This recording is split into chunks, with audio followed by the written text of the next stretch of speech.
Hello, good morning po. Ang iluluto ko po ngayon ay fried rice with vegetables. At ito na po ang mga sangkap nila. Leftover rice, luncheon meat, garlic, pepper, and soy sauce. Mixed peas and carrots and 1 egg. At sa pan, lagyan po natin ng konting mantika habang mainit na.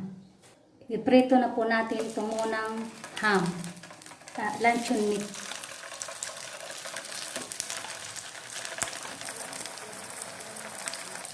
At ngayon po ay baliktarin na natin kung luto na yung kabila.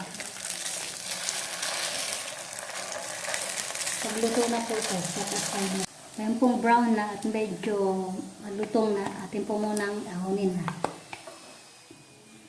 At set aside po natin. At sa same pan, lagyan po natin konting oil at iluluto po natin ng eggs. Ngayon po, iluluto na natin.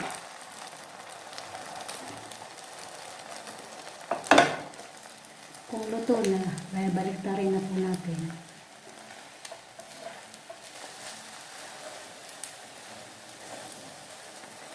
Ngayon po ay ilipat na natin sa isang lalagyan at set aside po natin.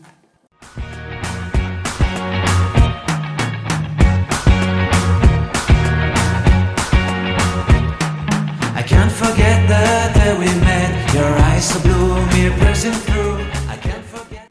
Sa mainit na kawali, magligay po tayo ng kaunting mantika. At isunod po natin ang bawang.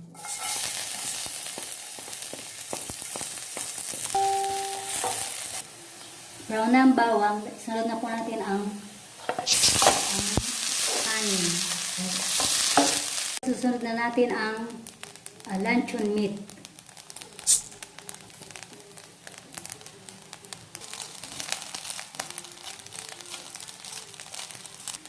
Sunod po natin ang vegetables, mixed vegetables.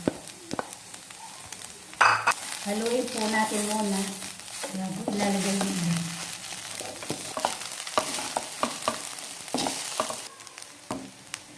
Ngayon po ilagyan natin ang toyo at paminta. Masarap po ang may paminta, pampalasa. Mix po natin, tapos saka po natin lalagay yung itlog. Ngayon po isunod na natin ang itlog. At pag nahalo po natin ito, luto na siya.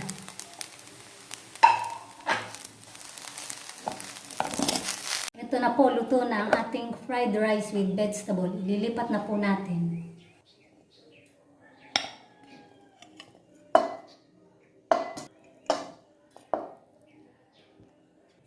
Ito na po, done cooking, ready to serve. Sana po ay nagustuhan ninyo ang pagluluto ko ng fried rice with mixed vegetable. Kakain na po kami. Please subscribe. Thank you po. Thanks for watching.